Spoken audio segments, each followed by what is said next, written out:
ओम शांति।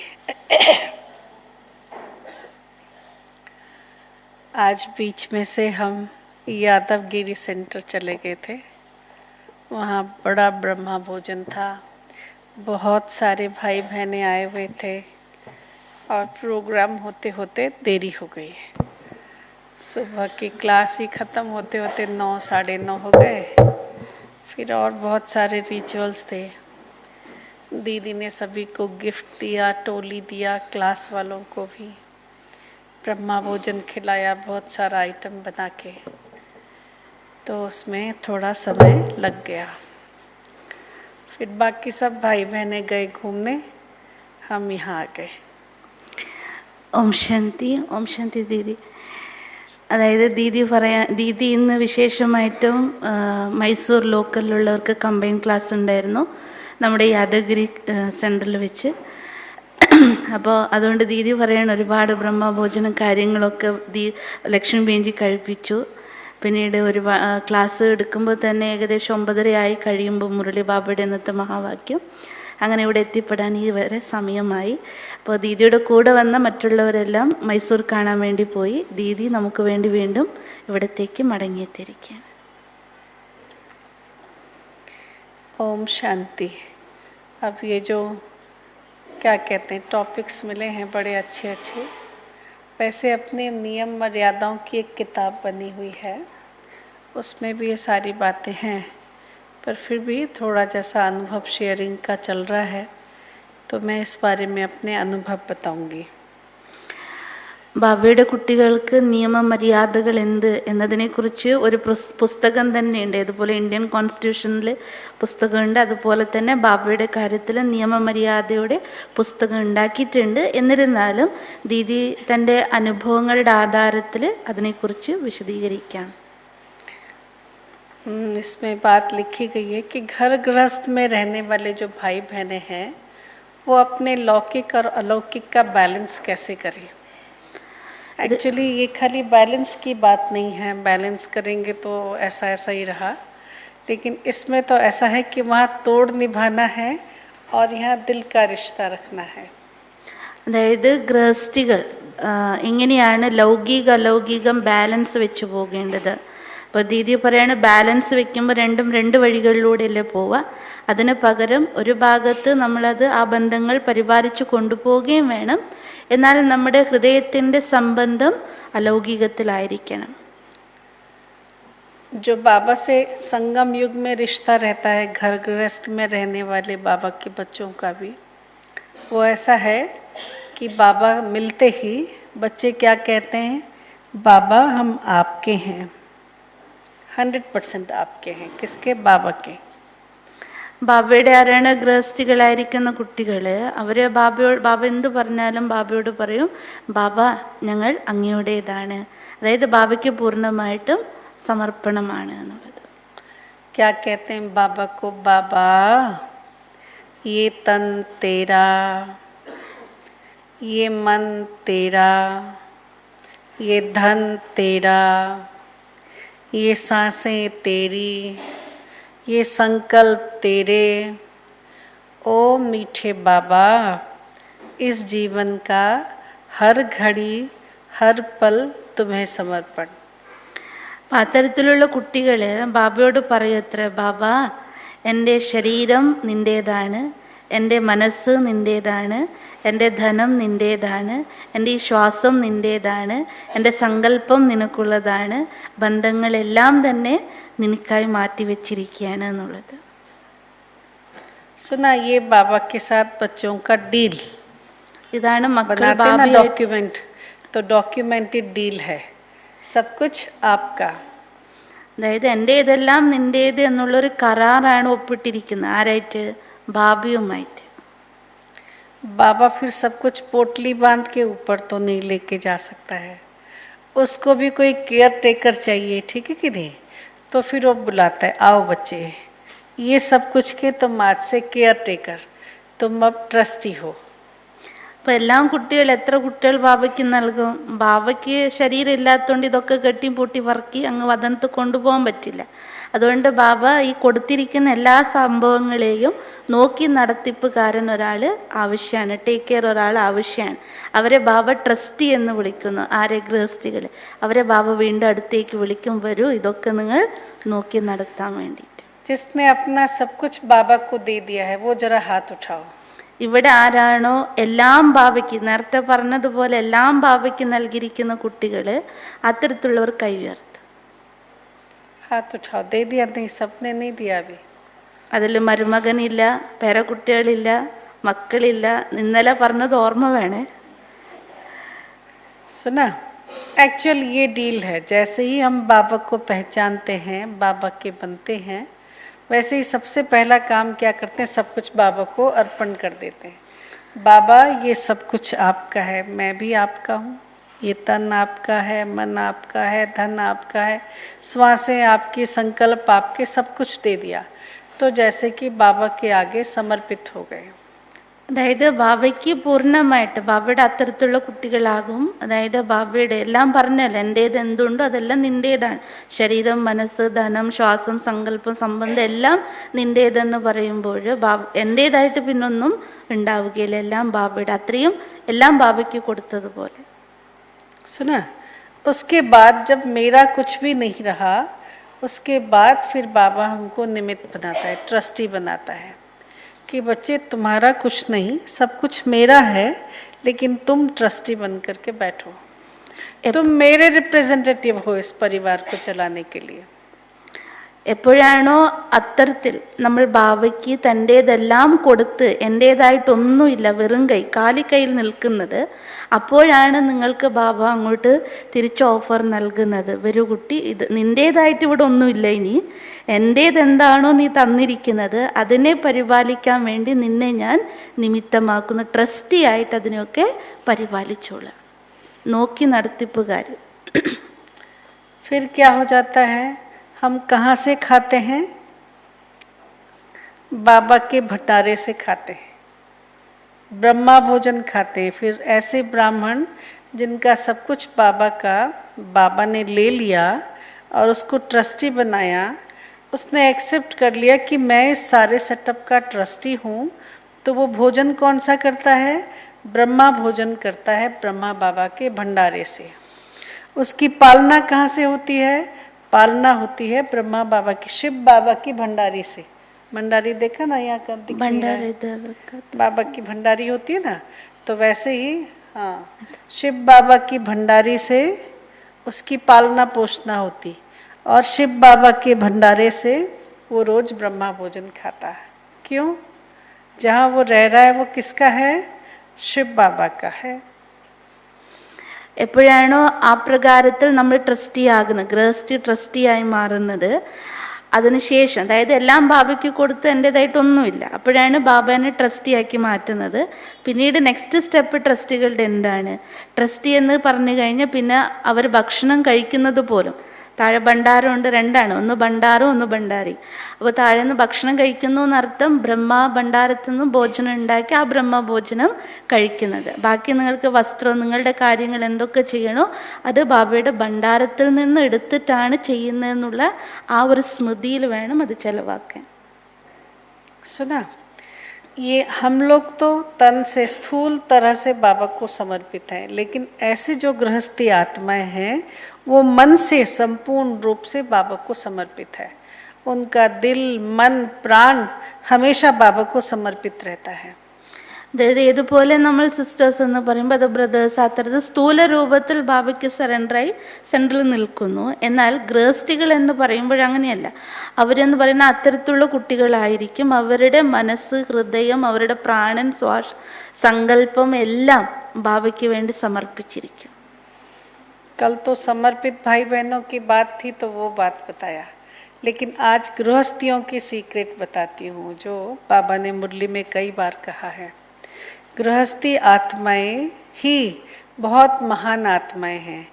उनका शास्त्रों में क्या गायन है बताओ.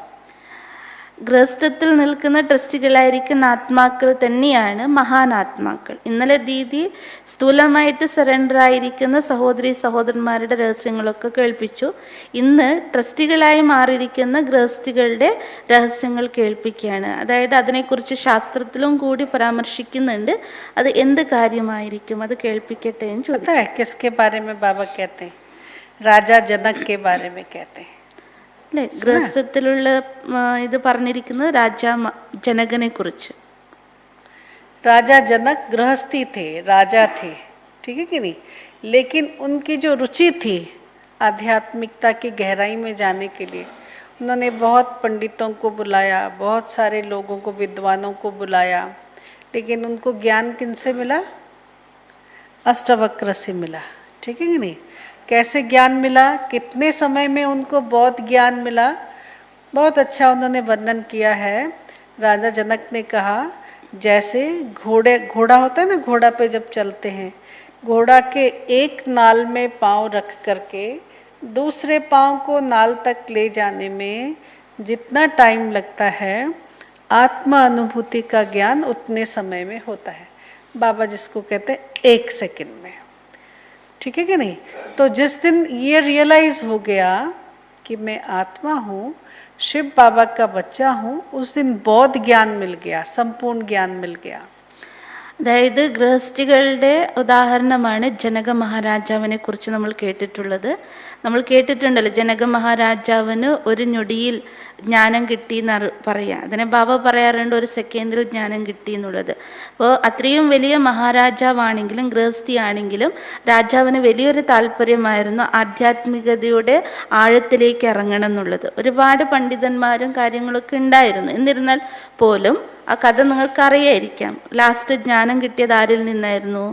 എല്ലാവരും മാറ്റിവെച്ച് നിർത്തിയിരുന്ന അഷ്ടവക്രനിൽ നിന്നായിരുന്നു ജ്ഞാനം കിട്ടിയത്. അപ്പം എത്ര സമയത്തിനുള്ളിലാണ് സമ്പൂർണ്ണ ജ്ഞാനം നേടിയത്, ആത്മജ്ഞാനം നേടിയത്? അതായത് കുതിരപ്പുറത്ത് കയറുമ്പോൾ ഒരു കാൽ ഇപ്പുറത്ത് വെച്ച് മറ്റൊരു കാലെടുത്ത് അപ്പുറത്ത് വെക്കുന്ന ആ സമയത്തിനുള്ളിൽ അത്ര സമയമെടുത്തു ഏതിന്?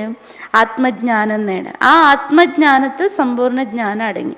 അത് തന്നെയാണ് ബാബ പറയണത്. ഏത് സെക്കൻഡ് ഞാൻ ആത്മാവിനെ തിരിച്ചറിയുന്ന ആ സെക്കൻഡ് ബാബയെ മനസ്സിലാക്കുന്നു. അതാണ് ഒരു ഞൊടിയിൽ ജ്ഞാനം മനസ്സിലാക്കി എന്ന് പറയുന്നത്. सुना?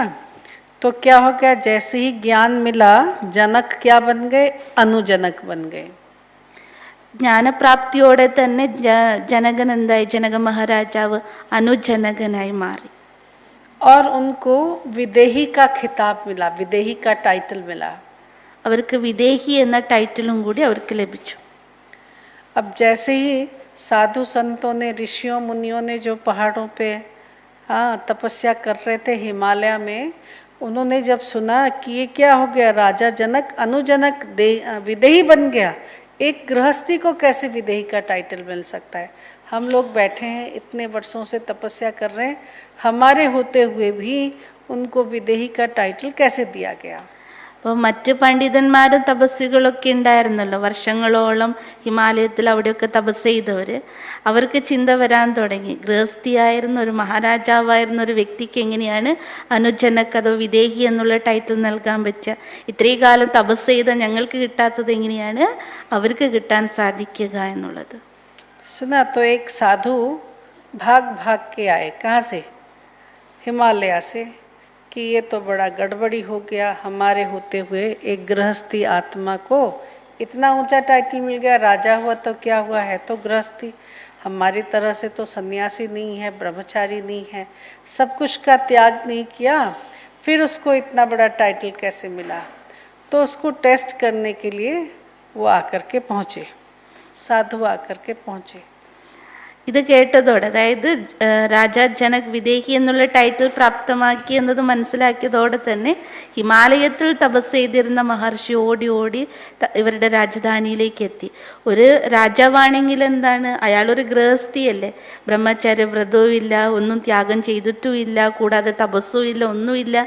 എന്നിട്ട് എങ്ങനെയാണ് അയാൾക്ക് ആ ടൈറ്റിൽ കൊടുക്കാൻ കഴിയത്? വലിയൊരു കുഴപ്പമായ പ്രശ്നമാണ് എന്ന് മനസ്സിലാക്കി. तो जैसे ही राजा जनक के पास आया, एकदम ऋषि कैसे थे, क्रोध में थे. तुमने ये टाइटल ले कैसे लिया? तुम एक राजा हो, गृहस्थी हो, ये क्या किया? तो राजा जनक ने बहुत विनम्रता से उनको हाथ जोड़ा, कहा मेरे धन भाग्य, मेरे इस गरीब घर में आप इतने बड़े साधु आए हैं, मुझे आप पहले सेवा का मौका दें, फिर हम ये सब बातें तो बाद में कर लेंगे, तो बहुत छोटी बातें हैं, आप बैठो। बड़ी विनम्रता से उनको बिठाया, उनके चरण पखाले, पैर धोया, फिर उनको ऊंचा सम्मान दिया, तो थोड़े शांत हुए ऋषि। അപ്പം ആ സന്യാസി വന്ന അവസ്ഥ എങ്ങനെയായിരിക്കും എന്ന് ഊഹിക്കാമല്ലോ. വളരെ കോപിഷ്ഠനായി അങ്ങ് ക്രോധത്തോടു കൂടി വന്നിട്ട് ഇങ്ങനെ ശബ്ദിക്കാൻ ഗർജിക്കാൻ തുടങ്ങി. ഹേ മഹാരാജൻ, അങ്ങ് ഒരു ഗൃഹസ്ഥിയല്ലേ, എങ്ങനെയാണ് താങ്കൾ ഈ ഒരു ടൈറ്റിലിന് അർഹനായത്, എങ്ങനെയാണ് അത് താങ്കൾ കരസ്ഥമാക്കിയത്, അങ്ങൊരു ഗൃഹസ്ഥിയല്ലേ, ഞങ്ങൾക്ക് കിട്ടാത്തത് നിങ്ങൾക്ക് എങ്ങനെയാണ് കിട്ടിയതെന്ന്. അപ്പോൾ മഹാരാജാവ് വളരെ ശാന്തചിത്തനായിരുന്നു കൊണ്ട് തന്നെ വളരെ വിനയഭാവത്തോടെ ആ മഹർഷിയെ തൊഴുതുകൊണ്ട് പറഞ്ഞു, അങ്ങ് വന്നിരുന്നാലും അതായത് ഞങ്ങളുടെ ഭാഗ്യമാണ് ഈ കൊച്ചു കൊട്ടാരത്തിലേക്ക് അങ്ങ് വന്നിരിക്കുന്നത്, അങ്ങേപ്പോലെ മഹത്തായ വ്യക്തി വന്നത് തന്നെ നമ്മുടെ ഭാഗ്യമാണെന്ന് പറഞ്ഞ് അയാൾ വിളിച്ചിരുത്തി സൽക്കരിച്ച് അയാൾക്ക് ബഹുമാനമൊക്കെ കൊടുത്ത്, അപ്പോഴേക്കും അയാൾ കുറച്ച് മനസ്സ് തണുത്തിരുന്നു. കൊച്ചു കാര്യമല്ലേ, ഞങ്ങൾക്ക് ശാന്തമായി ഇരുന്ന് സംസാരിക്കാം എന്ന് പറഞ്ഞ് അയാൾ ശാന്തമാക്കി ഇരുത്തി. साधु जैसे थोड़े से ठंडे हुए तो उन्होंने कहा मेरी एक और प्रार्थना है महाराज, वो ये कि आप जो मेरा ये गरीब खाना है जिसको आप राजमहल कहते हो, तो इस राजमहल की परिभ्रमणा कराने मैं आपको ले जाना चाहता हूँ. അപ്പം ആ സാധു ഒന്ന് ശാന്തമായി ഇരുന്നതിന് ശേഷം ഈ ദരിദ്രൻ്റെ വീട്ടിലേക്ക് അങ്ങ് വന്നല്ലോ, ഈ ദരിദ്രൻ്റെ ഈ കൊട്ടാരം പറഞ്ഞ ഈ വീട്ടിനകത്ത് നിങ്ങൾ വന്നു, അപ്പം ഞാൻ ആഗ്രഹിക്കുകയാണ് അങ്ങ് എൻ്റെ ഒരു അതായത് എൻ്റെ വിനയമായൊരു റിക്വസ്റ്റാണ്, ഞാൻ അങ്ങയെ എൻ്റെ ഈ കൊട്ടാരം ഒന്ന് ചുറ്റിക്കാണിക്കാൻ ഞാൻ ആഗ്രഹിക്കുന്നു എന്ന് ആവശ്യപ്പെട്ടു. सुना. और जब वो उठे देखने के लिए तो महाराज जनक हाथ में एक दीपक ले आए. कहा महाराज एक और विनती भी है, वो क्या है कि इस दीपक को साथ में लेके जाएं, और आपको इस बात का ध्यान रखना है कि जब आप ये सारा राजप्रसाद देख रहे हो तब दिया बुझना नहीं चाहिए, दीपक को बुझना नहीं चाहिए. അപ്പോൾ വീണ്ടും രാജാവ് മഹർഷിയോട് പറഞ്ഞു, എനിക്ക് ഒരു റിക്വസ്റ്റും കൂടിയുണ്ട്, ഞാൻ വളരെ വിനയത്തോടെ താഴ്മയോടെ അങ്ങോട്ട് അഭ്യർത്ഥിക്കുകയാണ്, നിങ്ങൾ ഈ ഒരു കൊട്ടാരം ചുറ്റിക്കാണാൻ പോകുമ്പോൾ നിങ്ങളുടെ കയ്യിൽ ഞാനൊരു ദീപം തരാം, ആ ദീപം കൊണ്ടുവേണം ഇതൊക്കെ പ്രദർശനം ചെയ്ത് വരാൻ. പക്ഷെ ശ്രദ്ധിക്കേണ്ട കാര്യം എന്താ, കയ്യിലിരിക്കുന്ന ഈ ദീപം ഒരിക്കലും അണഞ്ഞു പോകാതെ ശ്രദ്ധിക്കണം. सुना. साधु ने कहा ठीक है, लेके गए. एक कमरा देखा, दूसरे कमरे में जाने से पहले दीप को लाके राजा के पास रखा और उल्टे पांव भाग गए जिस हिमालय से आए थे वहां पे. അപ്പോൾ കയ്യിൽ കൊടുത്ത ആ ദീപം ഉണ്ടല്ലോ, ദീപം കൊണ്ട് നടന്നു ശരിയെന്ന് പറഞ്ഞിട്ട്. അപ്പോൾ ഒരു രാജകൊട്ടാരം എന്ന് പറഞ്ഞാൽ എത്ര വലുതായിരിക്കും. അപ്പോൾ ആ രാജകൊട്ടാരത്തിൻ്റെ ഒരു മുറി ചുറ്റി കാണുമ്പോൾ തന്നെ ആൾ വശനായി. എന്നിട്ട് വേഗം കൊണ്ടുപോയി ആ ദീപം മഹാരാജാവിൻ്റെ മുന്നിൽക്കൽ വെച്ച് ആൾ പിന്തിരിഞ്ഞ് ഓടി എന്നാണ് പറയുന്നത്. എവിടെ നിന്നാണ് വന്ന് അവിടത്തേക്ക് തന്നെ, ഹിമാലയത്തേക്ക് തന്നെ തിരിച്ചോടി. अब विक्रम बेताल की कहानी में बेताल विक्रम से पूछते हैं साधु भागा क्यों. तो अब आप बताइए कि साधु भागा क्यों. ഇപ്പോൾ വേതാളനും വിക്രമൻ്റെ കഥയുണ്ടല്ലോ, അതിൽ വേതാളൻ വിക്രമനോട് ചോദിച്ചു, ഈ സാധു എന്തിനാണ് ഓടിപ്പോയത്, മഹാരാജാവ് ഇതൊരു റിക്വസ്റ്റ് അല്ല ചെയ്തിട്ട് എന്തുകൊണ്ട് ഓടിപ്പോയി, അതിനുള്ള കാരണം പറയാം. वो तो आए थे इनका अपमान करने के लिए और ये कहने के लिए कि क्या बना दिया, गृहस्थी को बना दिया है, इतना ऊंचा स्थान, विदेही स्थान दे दिया हमारे होते हुए, लेकिन वो पीछे पांव भागे क्यों, क्यों भागे बताओ भाई. पता है, पर जिसको उत्तर आ रहा खाली हाथ उठा दो. आ रहा है उत्तर. അതായത് മഹർഷി ഉദ്ദേശിച്ചു വന്നത് എന്താണ്, മഹാരാജാവിനെ ഒന്ന് അപമാനിച്ച് വിടണമെന്ന് വിചാരിച്ചിട്ടാണ് വന്നത്. കാരണം ഇത്രയും തപസ് ഉണ്ടാകുമ്പോൾ ആ അഭിമാനത്തോടു കൂടിയല്ല ആ വ്യക്തിയെ കാണുന്നത്. അപ്പോൾ വേതാളൻ വിക്രമനോട് ചോദിച്ച് ഇത്രയൊക്കെ ഉണ്ടായിട്ട് എന്തുകൊണ്ട് അയാൾ പിന്തിരിഞ്ഞു ഓടി, അതിൻ്റെ കാരണം എന്തായിരിക്കും, ഈ കൂട്ടത്തിലിരിക്കുന്നവർക്ക് അറിയാമെങ്കിൽ അവർ കൈ ഉയർത്താൻ.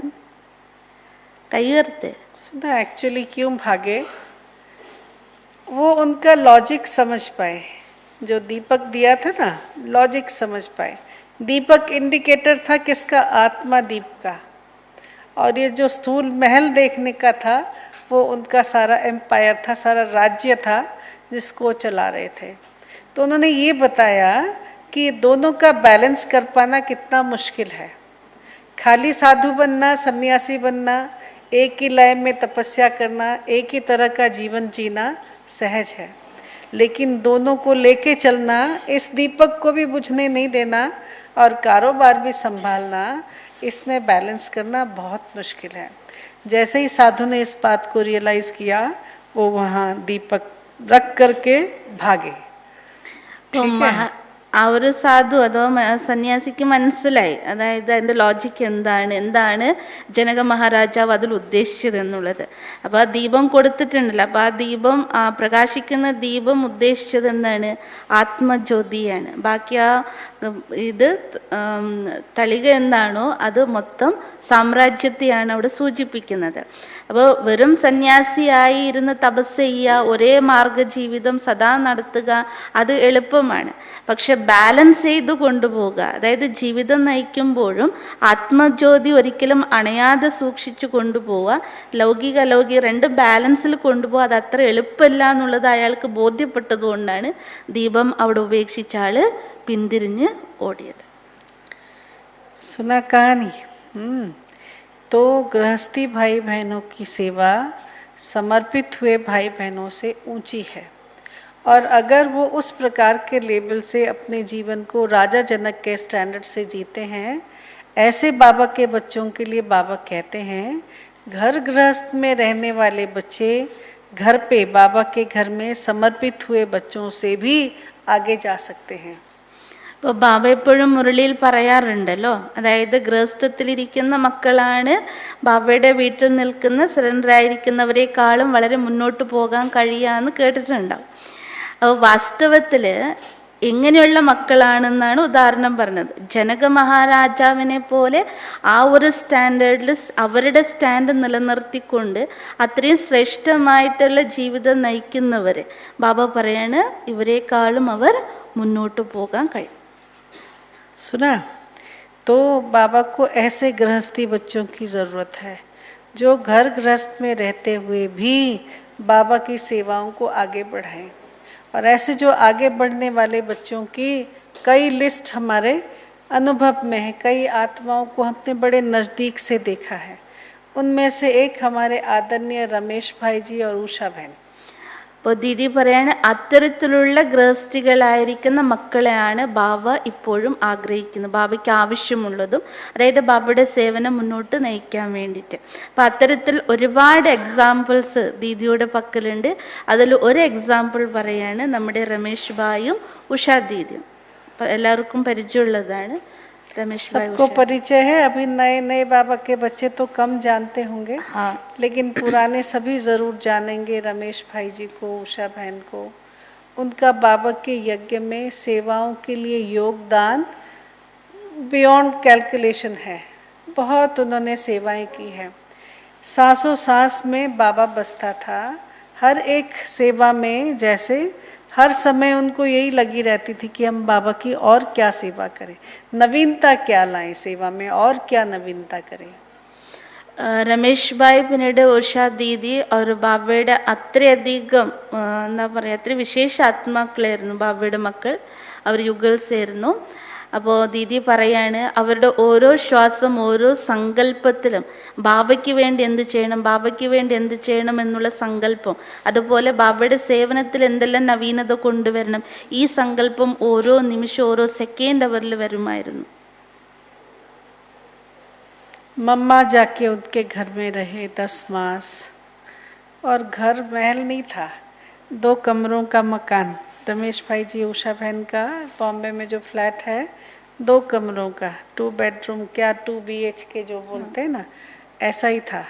2 कमरे थे, एक किचन, सुना, और एक बाथरूम, और 2 बाथरूम 2 बना दिया. पहले लोग ऐसे बनाते थे ना, एक लैट्रिन एक बाथरूम, तो उन दोनों को 2 अटैच बाथरूम धीरे धीरे बाद में बनाया, और एक रहने की लिविंग रूम एक.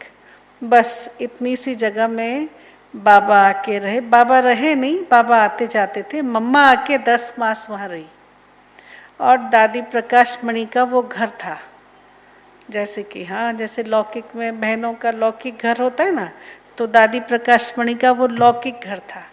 दादी जी को जब भी तबीयत खराब हो तो एक फिक्स टैक्सी वाला था, उसको बुला लेती थी, मुश्किल से टैक्सी में बैठ जाती थी और शांता माता जो है वो उनको टैक्सी से ऊपर लेके जाती थी और दादी वहाँ रेस्ट करके जितने दिन में तबीयत ठीक हो तब वापस सेंटर पे आती थी।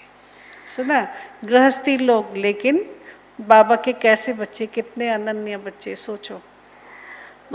അവർ രണ്ടുപേരും ബോംബെയിലായിരുന്നു.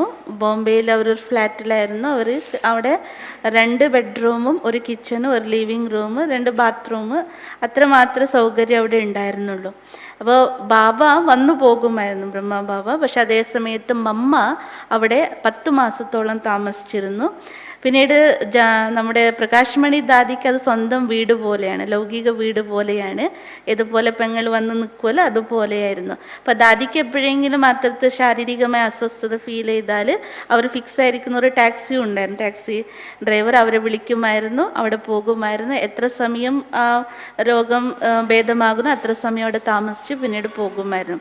അങ്ങനെ അത്തരത്തിലുള്ള ആത്മാക്കൾ ഗൃഹസ്ഥത്തിൽ മമ്മ നിൽക്കണമെങ്കിൽ അവരെത്രമാത്രം ബാബയുടെ എത്ര മര്യാദകൾ അവർ പാലിക്കുന്നുണ്ടാകും, അവരുടെ യജ്ഞത്തിൽ കൊടുത്തിരിക്കുന്ന യോഗദാൻ പറഞ്ഞ എല്ലാ പ്രകാരത്തിലും അതൊരിക്കലും നമുക്ക് കണക്കെടുക്കാൻ പറ്റില്ല. सुना, हमने उनको क्या बैलेंस करते देखा। देखो, दिन में 24 घंटे में से आदरणीय रमेश भाई जी 19 से 20 घंटा सेवाएं देते थे। सुना, അവരെങ്ങനെ ബാലൻസ് ചെയ്തു പോയി എന്ന്. അതായത് 24 മണിക്കൂറാണ് നമുക്ക്. ഇപ്പോൾ രമേശ് ഭായി ഏകദേശം 19-20 മണിക്കൂർ ബാബയുടെ സേവനത്തിന് മാറ്റിവെക്കുമായിരുന്നു. 4 घंटे विश्राम करते थे और अपने दिनचर्या में कोई टाइम नहीं, फटाफट फटाफट 5-10-15 मिनट में उनका सब काम अपने पे जो सेवा लेना है वो पूरा हो जाता था। भोजन तो कैसे करते थे आपको क्या बताएं, परोसने वाला परोसे नहीं थाली पूरा, उससे पहले खाया, सेवा सेवा सेवा, ऐसे भागा दौड़ी वाली सेवा। दिल में बस बाबा की सेवा कैसे हो, बाबा की प्रत्यक्षता कैसे हो, ये सारे यज्ञ की संभाल कैसे हो, यही बुद्धि में रहती थी बस. രമേശ് ഭായി അത്രയും ബാബയുടെ കാര്യത്തിൽ അത്രയും സേവനം ചെയ്യുമായിരുന്നു. ആകെ കൂടെ വിശ്രമിക്കുന്ന 4 മണിക്കൂറായിരുന്നു. പിന്നീട് സ്വന്തം കാര്യത്തിലൊന്നും അധികം ആള് ടെൻഷൻ എടുക്കാറില്ല, സമയം കൊടുക്കാറുമില്ല. അതുകൊണ്ട് ദീദി പറയണം, ഭക്ഷണം കഴിക്കുന്ന എപ്പോഴും എങ്ങനെയാണെന്ന് പോലും അറിയാറില്ല, വിളമ്പുമ്പോഴേക്കും ആ പ്ലേറ്റ് കാലിയായിരിക്കുമെന്ന്. അത്രയും ബാബയുടെ സേവ, ബാബയെ പ്രത്യക്ഷമാക്കണം, എങ്ങനെ ബാബയുടെ സേവ ചെയ്യണം, ഇതേ ചിന്തനത്തിൽ അവർ മുഴുകിയിരിക്കുന്നു. അതേ സേവനം അവർ ചെയ്തുകൊണ്ടിരുന്നു. देश विदेश में बाबा की जो बच्चियां ठहरी हैं, सेवा क्षेत्र में हैं, उनको कोई तकलीफ ना आए, कोई आँच नहीं आए, कोई इनकम टैक्स वाला, कोई सरकारी एजेंसी, कोई और बिल्कुल भी किसी भी प्रकार की परेशानी बहनों को नहीं हो, इसके लिए वो पूरा ध्यान रखते थे. एक एक सेंटर का उनको स्मृति में रहता था, कौन सा सेंटर, कौन सी बहनें रहती हैं, क्या है वहाँ, क्या नहीं है, उनको सब बातें बुद्धि में रहता था. രമേശ് ഭായി എല്ലാം ടോട്ടൽ നമ്മുടെ എല്ലാ സെൻറ്റേഴ്സിൻ്റെയും കണക്ക് കാര്യങ്ങളെല്ലാം യജ്ഞത്തിൻ്റെ പൂർണ്ണ കണക്കും അവരായിരുന്നു നോക്കിയിരുന്നത്. അതുകൊണ്ട് ദീദി പറയാണ്, സഹോദരിമാർക്ക് ഒരു തരത്തിലും സർക്കാരിൽ നിന്ന് യാതൊരു തരത്തിലുള്ള പ്രശ്നങ്ങളും കണക്കിൻ്റെ കാര്യത്തിലോ ടാക്സിൻ്റെ കാര്യത്തിലോ ഉണ്ടാകരുതെന്നുള്ള പൂർണ്ണ ശ്രദ്ധ രമേശ് ഭായിക്ക് ഉണ്ടാകുമായിരുന്നു. പ്രത്യേകിച്ച് വിദേശത്തിൽ നിൽക്കുന്ന ബാബയുടെ മക്കളാകട്ടെ, സേവനം ചെയ്യുന്ന സഹോദരിമാരാകട്ടെ, അവർക്ക് ഉണ്ടാകരുത്, അതിൽ കൂടുതൽ ശ്രദ്ധ കൊടുത്തിരുന്നു. അതുകൊണ്ട് ഒരു സെൻറ്ററിൽ ആരൊക്കെയുണ്ട് എന്തൊക്കെയുണ്ട് എന്നുള്ളത് രമേശ് ഭായിക്ക് വളരെ കൃത്യമായിട്ട് ഓർമ്മയുണ്ടാകുമായിരുന്നു. सुना, तो इस प्रकार से चलते थे वो लोग. बाबा से इतना गहरा प्यार, बात मत पूछो. घर में बाबा के सिवाय और कुछ नहीं, और लौकिक में कोई नहीं. बहुत मतलब धनवान व्यक्ति थे वो, उनके और भी रिश्तेदार भी बहुत होंगे, लेकिन सब रिश्तेदारों से रिश्ता निभाया, लेकिन अटैचमेंट कहीं नहीं. किसके लिए कुछ और नहीं करना है, जो कुछ करना है बाबा के लिए करना है. रिश्तेदारों से मिलना भी है तो उनको कैसे बाबा का मैसेज देना है. इस प्रकार की वृत्ति, इस प्रकार का भाव मम्मा बाबा सब ने उनके घर में रहा, उनकी सारी प्रकार की सेवाएं ली.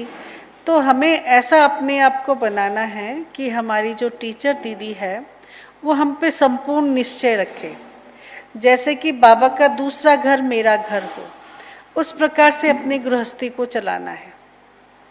ഇപ്പോൾ രമേഷ് ഭായിയും ഉഷാ ദീദി അത്തരത്തിലുള്ളവരായിരുന്നു. അവരുടെ വീട് അത്തരത്തിൽ അവർ ബാബയുടെ വീട് പോലെ തന്നെ കാത്തു സൂക്ഷിച്ചു. അതുകൊണ്ടാണ് മമ്മ ബാബ അവരെല്ലാം വന്ന് താമസിച്ചിരുന്നത്.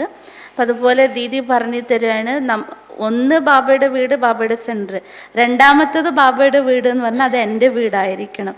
അത്തരത്തിൽ നമ്മൾ ബാബയുടെ വീട് പോലെ തന്നെ നമ്മുടെ വീടും ആക്കി വയ്ക്കാൻ അത്തരത്തിൽ നമ്മൾ തയ്യാറായിരിക്കണം. अभी कई चीज़ों में बहुत ब्रॉड हो गए हैं, लेकिन उन दिनों कई दादियाँ बहुत, बाबा नहीं कहते हो मर्यादी कहते हैं, और क्या नाम लेते हैं, वैष्णव कहते हैं, है कि नहीं।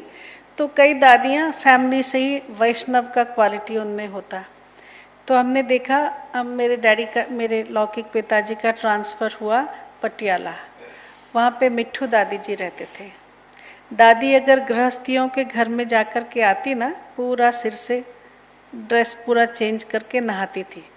गृहस्थी लोगों के वाइब्रेशंस होते हैं, वो ऐसे वाइब्रेशंस हमें लेके सेंटर पे नहीं आना होता। अगर कहीं गए हैं गृहस्थियों के घर में जाते हैं तो बिस्तरा या क्या कहते हैं फर्नीचर को टच होता है ना, तो आके स्नान करती थी। सुना, हमने कई ऐसे दादी के अनन्य भाई बहनों के घर में भी मैं दादी के साथ गई हूँ, छोटे थे तब, लेकिन फिर भी तो दादी आकर के पूरा स्नान करती थी कि नहीं, ये हमारी मर्यादा है। इस प्रकार से वो लोग मर्यादाओं को मानते थे। लेकिन दादी जब हमारे घर में आई तो इतना सारा फर्नीचर तो था नहीं, जो था एक ही बेड था, मतलब दादी उस पर भी बैठी और जो भी फर्नीचर है उस पर बैठी।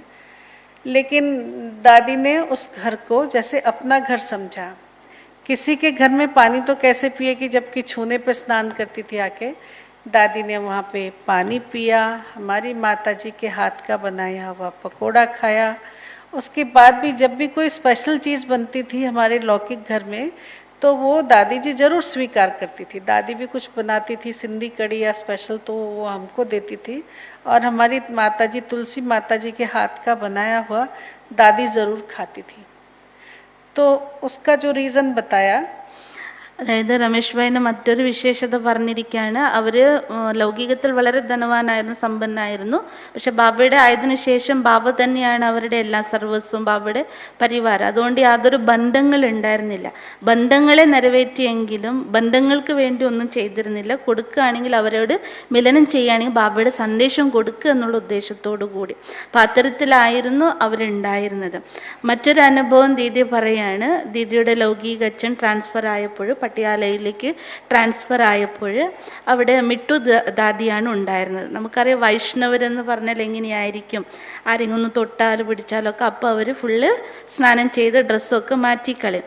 അതുപോലെ തന്നെ കുറച്ചൊക്കെ ദാദിമാർ ആ ഒരു മര്യാദയെ അപ്പോഴും കാത്തു സൂക്ഷിച്ചിരുന്നു. അപ്പം അവർ ചില ഗൃഹസ്ഥികളുടെ അടുത്ത് പോയാൽ അവരുടെ വൈബ്രേഷൻ കൊണ്ട് ബാബയുടെ വീട്ടിലേക്ക് പോകരുത് എന്ന ഒരു അവരുടെ ഉള്ളിൽ ഒരു കൺസെപ്റ്റ് ഉണ്ടായിരുന്നു.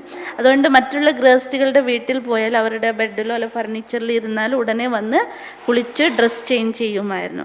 എന്നാൽ ലീന ദീദിയുടെ വീട്ടിലേക്ക് പോയപ്പോഴും മിട്ടു ദാദി പോയപ്പോൾ അവർക്ക് കൂടുതൽ ഫർണിച്ചേഴ്സ് ഒന്നും ഉണ്ടായിരുന്നില്ല. ഒരു ബെഡും ചെയറും കുറച്ചുണ്ടായിരുന്നുള്ളൂ. അവിടെയെല്ലാം ദാദി ഇരുന്നിരുന്നു. പിന്നീട് കുളിക്കുന്ന വ്യക്തിയാവുമ്പോൾ പിന്നെ ഒരു ഗ്ലാസ് വെള്ളം കുടിക്കുമെന്ന് ചോദിച്ചാൽ ഉണ്ടാവില്ലല്ലോ. പക്ഷെ ഇവരുടെ വീട്ടിൽ നിന്നും വെള്ളം കുടിക്കുകയും ഇവരുടെ അമ്മ തുളസി മാതാജി ഉണ്ടാക്കിയിരിക്കുന്ന ഭക്ഷണം കഴിക്കുകയും പക്കോട കഴിക്കുകയും ചെയ്തു. അതുപോലെ തന്നെ ദാദി എന്താണ് സ്പെഷ്യൽ, അവർ സിന്ധീസ് ആയതുകൊണ്ട് തന്നെ സിന്ധി കടി എന്ന് പറയും. നമുക്കറിയില്ല, മോര് കാച്ചതുപോലെ മധുബനത്തിൽ കിട്ടാറുണ്ട്. അപ്പം അത് സ്പെഷ്യൽ ഉണ്ടാക്കിയാൽ ഇവർക്ക് കൊണ്ടേ കൊടുക്കുകയും ചെയ്യും. അതുപോലെ ഇവരുടെ വീട്ടിൽ സ്പെഷ്യൽ ദിനങ്ങളിൽ സ്പെഷ്യലായിട്ടുള്ള ഐറ്റം ഉണ്ടാക്കിയാൽ ദാദിക്ക് കൊണ്ടുപോയി കൊടുത്ത ദാദി കഴിക്കുകയും ചെയ്യും. അപ്പം അത്തരത്തിൽ ദാദി ഇവരുടെ വീടിനെ സ്വന്തം വീടായിട്ട് കണക്കാക്കുമായിരുന്നു. आप लोग भाग्यवान हैं, लक्ष्मी दीदी हैं पुराने, वो भी उसी रीति से सबको चलाते ही होंगे। पर पहले दादियाँ हर एक बाबा के बच्चे का पूरा चार्ट रखते थे। क्या धारणाएं हैं, पर्सनल धारणाएं, ब्रह्मचर्य व्रत में चलते और ठीक है, उसमें कभी कोई कमी तो नहीं है, पूरा चार्ट रखती थी।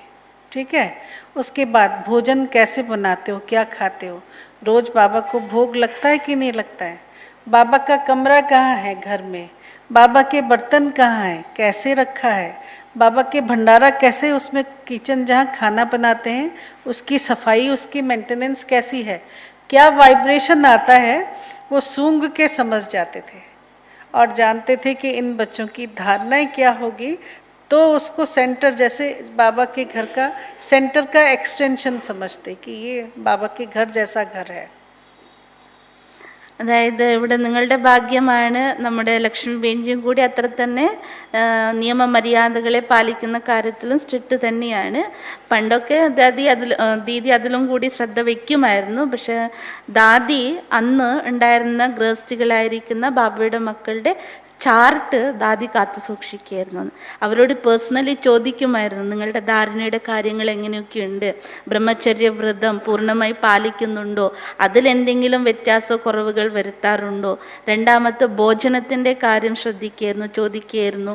അതുപോലെ തന്നെ ബാബയുടെ വീടല്ലേ, അപ്പോൾ ഭോഗം വെക്കാറുണ്ടോ, ഭോഗം വെക്കുന്നുണ്ടെങ്കിൽ ഭോഗപാത്രം എവിടെ, ഭോഗം പാത്രം ഉണ്ടെങ്കിൽ അതിൻ്റെ റുമാൽ എവിടെ, അതുപോലെ തന്നെ ഭോഗം ഉണ്ടാക്കുന്ന കിച്ചൺ ഏത് തരത്തിൽ നിങ്ങൾ ശുദ്ധമായി വെക്കുന്നുണ്ട്. അപ്പോൾ ദീദി പറയാണ്, ദാദി കടക്കുമ്പോൾ തന്നെ അവിടെ ആ വീടിൻ്റെ അന്തരീക്ഷം വൈബ്രേഷൻ ക്യാച്ച് ചെയ്യുമായിരുന്നു. അവിടുത്തെ സ്മെല്ല് വരുമ്പോൾ തന്നെ ദാദി മനസ്സിലാക്കും ഇവർ എത്രമാത്രം ധാരണയുണ്ട്. അത്രയും ദാദി സ്റ്റുഡൻറ്റിൻ്റെ, അതായത് വീടുകളിലുള്ള മക്കളുടെയും ചാർട്ട് സൂക്ഷിക്കുമായിരുന്നു, ശ്രദ്ധിക്കുമായിരുന്നു. सुना, हम बच्चों को भी घर में यही ट्रेनिंग थी कि वो भी घर है, ये भी घर है, ये भी सेंटर है, वो भी घर है, वो भी घर है, ये भी सेंटर है. मतलब इतना दादियों से प्यार और इतना मतलब अपनापन और इतना डेडिकेशन. और उन लोगों का मैं कभी कभी मैं कंपेयर करके देखती हूँ तो सोचती हूँ ये भी एक शक्ति चाहिए. पिताजी ज्ञान में आए और आके उन्होंने, उनका ट्रांसफॉर्म हो गया, परिवर्तन हुआ, एक दिन में ही हम लोगों को परिवर्तन कर दिया. उसके बाद इतने इतने बच्चों को इतना बड़ा किया, स्कूल में भेजा, कॉलेज में भेजा, सारी दुनिया का एक्सपोजर, सब प्रकार से सब जानो करो. और उसके बाद एक भी बच्चा कभी भी बाबा के दायरे से बाहर नहीं गया, पूरे परिवार को समर्पित कर पाया. सोचो, मतलब एक एबिलिटी सोचो, आज उसको समझ पाते हैं. लेकिन उन दादियों ने पहले दिन से ही स्मेल कर लिया कि ये ऐसा परिवार है, ये बाबा के समर्पित बच्चे हैं, ये वो घर है जिसको हम बाबा का कमरा कह सकते हैं, बाबा के घर का एक कमरा, एक्सटेंशन कह सकते हैं. एक तो उनमें वो शक्ति थी. और ऐसे जो बाबा के बच्चे हैं कहीं ना कहीं वो दिल पर होते हैं. फिर उनको बाबा वो जो टाइटल, विदेही का टाइटल, राजा जनक का टाइटल ऐसे बच्चों को देता है. कई रीज़न है, कई चीज़ें हमने देखा. पासबुक में क्या पैसा है, सारे धन का हिसाब किताब भी दादी के पास, किस बच्चे का क्या है, क्या नहीं करना है, कौन सा बच्चा क्या पढ़ेगा, गांव में कब जाएंगे, कब नहीं जाएंगे, सब चीज़ों की लेन देन दादी से करते थे और दादी के इशारे से करते थे. तो उससे क्या हुआ, जीवन में कभी कोई प्रकार की प्रॉब्लम आई नहीं. कोई प्रॉब्लम नहीं. क्या प्रॉब्लम आ सकता है बोलो, कुछ भी नहीं. मतलब इतनी ब्लेसिंग्स होती है, बड़ों की इतनी ब्लेसिंग होती है, बात मत पूछो. हम उस घर में 18 साल रहे, 17 साल समझो, 1 साल हम अकेले भी रहे, पंजाब में पढ़ाई पढ़ी, ग्रेजुएशन कंप्लीट करना था, 17 साल उस घर में रहे. हमने कभी उन लोगों को कोई तकलीफ में नहीं देखा. कोई तबीयत खराब हो गई हो, जुकाम हुआ हो, बुखार हो गया हो, या कहीं बुखार के कारण लेटे पड़े हैं, हमने उतने दिन तक अपने लौकिक पिताजी को कभी लेटे हुए नहीं देखा. सुना, हम पहले सोते थे, वो बाद में सोते थे जा कर के. हम उठें उससे पहले तो उठ जाते थे अमृत वेले. और जैसे नहीं, पूरे नियम के पक्के. और इतना दादियों का विश्वास उस समय, बताया ना, क्योंकि लौकिक पिताजी को ये इच्छा होती थी क्वार्टर लेंगे तो दूर रहेगा, बाबा के घर से बच्चे दूर हो जाएंगे. तो कहाँ क्वार्टर लेना है, बाबा के घर के पास, तेरे घर के सामने एक घर बनाऊंगा. तो वो उनको रहता था कि बाबा के घर के सामने ही मुझे अपने बच्चों के लिए घर लेना है. तो वो एक जो पहला मकान लिया था, वो एक कमरा था बेसिकली, एक किचन जैसा था, और फिर एक सीढ़ी के नीचे थोड़ा सा स्पेस था, और एक स्पेस मतलब टेरेस के ऊपर थोड़ा सा स्पेस था. ये वो घर था, समझ लो. क्या कहेंगे, बेसिकली एक ही कमरा हुआ ना, जिसमें 5 जने हम रहते थे, वो कमरा था. पटियाला का मेला हुआ, तो उस समय 2 दादियाँ ദീദി ഇത്ര हाँ पहले बता दो ठीक ट्रांसलेशन അതായത് ദീദി പറയാണ് എത്തരത്തിലായിരുന്നു ഇവരുടെ അച്ഛനെന്ന്. ഒരു ഗൃഹസ്ഥി എന്ന് പറയുമ്പോൾ നമുക്ക് ചിന്തിക്കുമല്ലോ കുട്ടികൾ എങ്ങനെയാണ് വരിക, അവരെങ്ങനെയാണ് നിൽക്കുക എന്നൊക്കെ പേടിയാവും. അപ്പോൾ ദീദി പറയാണ് ദീദിയുടെ അനുഭവത്തിൽ അച്ഛൻ ആദ്യം നോളേജിൽ വന്നു, അതിനുശേഷം അച്ഛനിൽ മാറ്റങ്ങൾ ഉണ്ടായി. ഒരു ദിവസം കൊണ്ട് തന്നെ ആ അച്ഛൻ്റെ മാറ്റത്തിലൂടെ വീട് മൊത്തം, അതായത് 3 മക്കളും ഭാര്യയും എല്ലാവരും പരിവർത്തനപ്പെട്ടു. അപ്പോൾ ദാദി എപ്പോഴും പറയും, നേരത്തെ പറഞ്ഞല്ലോ കിച്ചൺ ഉണ്ടെങ്കിൽ ബാബ റൂം ഉണ്ടോ എല്ലാം ശ്രദ്ധിക്കുമായിരുന്നു. അപ്പോൾ ആ ഒരു ദിവസം കൊണ്ട് തന്നെ ദാദി മനസ്സിലാക്കി ഈ വീട് അഥവാ ഈ വീട്ടിലുള്ള മക്കൾ എത്രമാത്രം ബാബയുടെ പക്കാ കുട്ടികളാണ്. അപ്പോൾ ദാദി എപ്പോഴും പറയായിരുന്നു വീടിൻ്റെ സെൻറ്ററിൻ്റെ മറ്റൊരു മുറിയാണ് ഇവരുടെ വീട്. ആ രീതിയിലായിരുന്നു അങ്ങനെ ദീദി പറയാണ് ഞങ്ങൾ ആ വീട്ടിൽ 17 വർഷത്തോളം താമസിച്ചിരുന്നു. ഇന്ന് വരെ അവിടെ താമസിക്കുന്ന കാലം വരെ ഒരിക്കലും യാതൊരു തരത്തിലുള്ള ബുദ്ധിമുട്ടുകൾ പുറമേ നിന്നാകട്ടെ അഥവാ ശാരീരികമായാകട്ടെ യാതൊരു പ്രകാരത്തിലുള്ള ബുദ്ധിമുട്ടുകളും ഇവരുടെ മാതാപിതാക്കൾക്കോ അഥവാ അച്ഛനൊരിക്കൽ പോലും അസുഖം ബാധിച്ച് കിടക്കുന്ന ഒരു സിറ്റുവേഷൻ ഞാൻ കണ്ടിട്ടില്ല എന്ന് പറയുന്നു. അപ്പോൾ ദീദി പഠിച്ചതും വളർന്നതൊക്കെ അവിടെയായിരുന്നു. രണ്ടാമത്തത് ദീദി പറയാണ് നിമിത്തരായിരിക്കുന്ന സഹോദരിമാർക്ക് നിങ്ങളിൽ അത്രയും വിശ്വാസ നിശ്ചയമുണ്ടായിരിക്കണം. അപ്പോൾ പറയായിരുന്നു അച്ഛൻ എങ്ങനെയായിരുന്നു, അച്ഛൻ പൂർണ്ണമായിട്ട് സർവ്വതും ബാബയ്ക്ക് സമർപ്പിച്ച വ്യക്തിയായിരുന്നു. അതായത് അച്ഛൻ്റെ പാസ്ബുക്ക് പോലും എല്ലാ ഡീറ്റെയിലും ദാദിയുടെ കൈകളിലായിരുന്നു. എത്ര വരുമാനം വരുന്നുണ്ട്, ഏതെല്ലാം പ്രകാരത്തിൽ ഏത് കുട്ടിക്ക് വേണ്ടി എന്ത് ചെലവാക്കുന്നു, കുട്ടി എവിടെ പഠിക്കുന്നു, എന്ത് പഠിക്കുന്നു, അതെല്ലാം അച്ഛൻ ആരോട് ഷെയർ ചെയ്യുമായിരുന്നു? ദാദിയോട്. എന്നിട്ട് ദാദി എന്ത് ഡയറക്ഷൻ കൊടുക്കുന്നു അതിനനുസരിച്ചായിരുന്നു അച്ഛൻ ചെയ്തിരുന്നത്. അപ്പോൾ ദീദി പറയണ ആ ഒരു ബ്ലെസ്സിങ്സ് ആയിരിക്കാം നമ്മുടെ കുടുംബത്തിന് അത്രയും സംരക്ഷിച്ചത്. അതുകൊണ്ട് ഇത്രയും, അതായത് കുട്ടിക്കാലത്താണല്ലോ ഇവർക്ക് ജ്ഞാനം കിട്ടിയത്, ആ കൊച്ചു പ്രായത്തിൽ നിന്ന് ഇത്രയും പഠിപ്പിച്ച് വലുതാക്കി ഇത്രയും പഠിപ്പുള്ളവരാക്കി മാറ്റി.